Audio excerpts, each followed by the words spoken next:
Magandang araw mga kalumpia. Ngayon gagawa tayo ng lumpiang gulay. Oo, yung paborito ng nanay mo na sinasama sa baon kahit gusto mo talaga hotdog. Una, maganda tayo ng mga gulay tulad ng repolyo, carrots, at kung gusto mo naman sa shallot, lagyan mo ng konting sayote.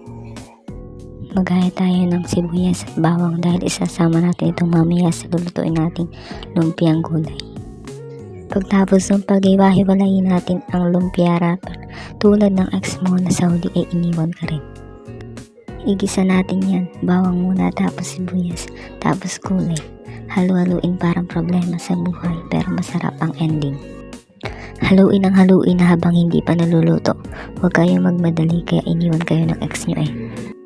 Joke lang, huwag kayong magagalit ha. Eme lang yun. Nilagyan ko nga pala mga kayam yun ng toyo at tubig at kaunting pampalasang paminta at iba pa. Pag naluto na, balutin natin sa lumpia wrapper. Dahan-dahan lang ha, hindi to love life na minamadali.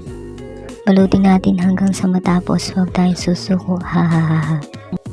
Tapos prituhin hanggang sa maging golden brown, parang ikaw pag tinamaan ng sunset filter. Joke lang, walang personalan, joke lang to. So ayun mga kayam, bali-baliktarin lang natin hanggang sa maluto. Pagtapos nun, gagawa naman tayo ng sausawan suka. Masarap itong itambal sa lumpiang gulay. Ayun, may lumpia ka na, crunchy sa labas, healthy sa loob. Parang dapat sa life mo. Kain na mga kagulay. Maraming salamat sa panonood mga kayam. Bye, see you tomorrow.